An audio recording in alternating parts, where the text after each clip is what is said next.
Hello friends, welcome back to our channel. நேற்று பார்த்தீங்கன்னா ration கடைக்கு போயிட்டு வந்திருந்தாங்களா, அதில் வந்து கோதுமை வாங்கிட்டு வந்திருந்தேன். கோதுமை மாவு வந்து ஃபுல்லாக காலி ஆயிடுச்சு. கோதுமை மாவு வாங்கிட்டு வந்திருந்தேன். அது எங்களுக்கு வந்து பார்த்திங்கன்னா 18 கிலோ 9 கிலோ 18 கிலோ வந்து அரிசி போடுவாங்க.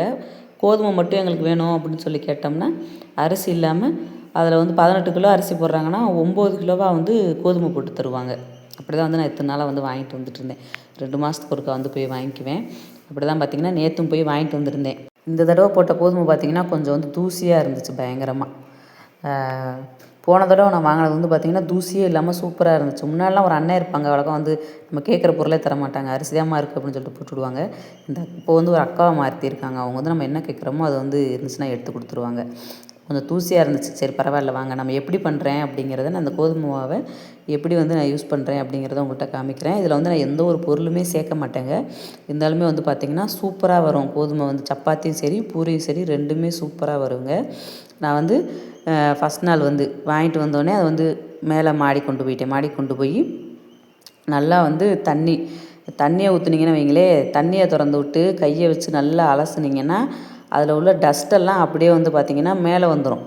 மேலே வந்ததுக்கப்புறம் அதை வந்து ஒரு 3 டைம் 4 டைம் அதில் வர தூசியை பொறுத்துங்க, டஸ்ட்டை பொறுத்து வந்து ஒரு 4 டைம் 5 டைம் கூட நல்லா வாஷ் பண்ணிட்டீங்கன்னா அதில் இருக்க எல்லா டஸ்ட்டெல்லாம் போயிடும். அதுக்கப்புறம் கடைசியாக வந்து நம்ம வந்து கோதுமையெல்லாம் காய வச்சுட்டு ஒரு 2 நாளைக்கு, பயங்கர வெயிலாக இருக்குது, மேலே கால் கூட வைக்க முடியல, அந்த மாதிரி பயங்கர வெயிலாக இருக்குது, ஒரு 2 நாளைக்கு வந்து காய வச்சிங்கனாலே போதும்.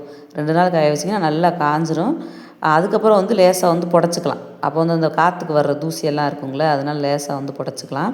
இந்த மாதிரி நல்லா வந்து ஒரு 4-5 தடவை கழுவினீங்கன்னா பாருங்கள், ஃபஸ்ட்டு தடவை தண்ணி ஊற்றணுன்னு மேலே எவ்வளோ தூசி வந்துச்சுன்னு. இப்போ பார்த்தீங்கன்னா கொஞ்சம் தூசி குறைஞ்சிருச்சு பார்த்தீங்களா. அது மாதிரி ஒரு 4-5 தடவை தண்ணியை ஊற்றுனீங்கன்னா நல்லா வந்து தூசியெல்லாம் வெளியில் வந்துடும். அதுக்கப்புறம் லேசாக வந்து வடித்து விட்டு நல்லா கூட்டி விட்டு, மாடியை நல்லா கூட்டி விட்டு ஒரு துணியை போட்டு வந்தீங்கன்னா, நல்லா துணியை போட்டு நல்லா விரித்து விட்டு அதில் வந்து அந்த கோதுமையை கொட்டி ஃபஸ்ட் நாள் காய வச்சுருங்க. அப்புறம் பாருங்கள், நல்லா காயலைன்னா சாப்பிட்டு பார்த்தாலே தெரியும். அதில் அந்த கோதுமை லேசாக சாப்பிட்டு பார்த்தீங்கனாலே தெரியும். நல்லா கடுகடுன்னு இல்லாமல் நல்லா சாப்பிட்றதுக்கு வந்து பொறுன்னு வந்துடும். அந்தளவுக்கு நல்லா வந்து காய வச்சிடணும் கோதுமையை. ஒரு 2 நாளைக்கு வந்து கோதுமை வந்து காய வச்சுக்கோங்க. அப்பப்போ வந்து மேலே வந்து லேசாக வந்து கிண்டி விட்டுக்கோங்க. கிண்டி விட்டு போங்க. அந்தளவுக்கு நல்லா காய வச்சு எடுத்துகிட்டு, காய வச்சதுக்கப்புறம் அதை கடைசியாக வந்து லேசாக புடச்சிக்கோங்க.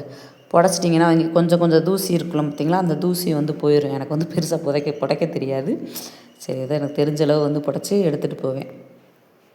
முன்னாடிலாம் பார்த்திங்கன்னா அதில் வந்து அந்த சுண்டல் சேர்க்க சொல்லுவாங்க. சுண்டல்லாம் சேர்த்தேன், அப்போல்லாம் கூட எனக்கு பெருசாக வந்து நல்லா வரலை. ஆனால் பார்த்திங்கன்னா போன டைம் வந்து நான் எந்த ஒரு இதுவுமே சேர்க்கலைங்க. சேர்க்காம அப்படியே தான் அவங்க என்ன கோதுமை கொடுத்தாங்களோ அந்த கோதுமையை அப்படியே கழுவி அப்படியே தான் எடுத்துகிட்டு போய் நான் வந்து அரைச்சி எடுத்துகிட்டு வந்திருந்தேன். வந்து சுட்டால் சூப்பராக இருந்துச்சு. அடுத்த நாள் வந்து பார்த்திங்கன்னா நான் வந்து பூரி சுட்டிருந்தேன். பாருங்கள் எவ்வளோ சூப்பராக வந்திருக்குன்னு, அப்படியே புஷ்ஷுன்னு வந்துருந்துச்சுங்க பூரியே. இந்த மாதிரி நீங்களும் ட்ரை பண்ணி பாருங்கள். வீடியோ பிடிச்சிருந்தா மறக்காமல் சேனலை சப்ஸ்கிரைப் பண்ணிவிட்டு பாருங்கள்.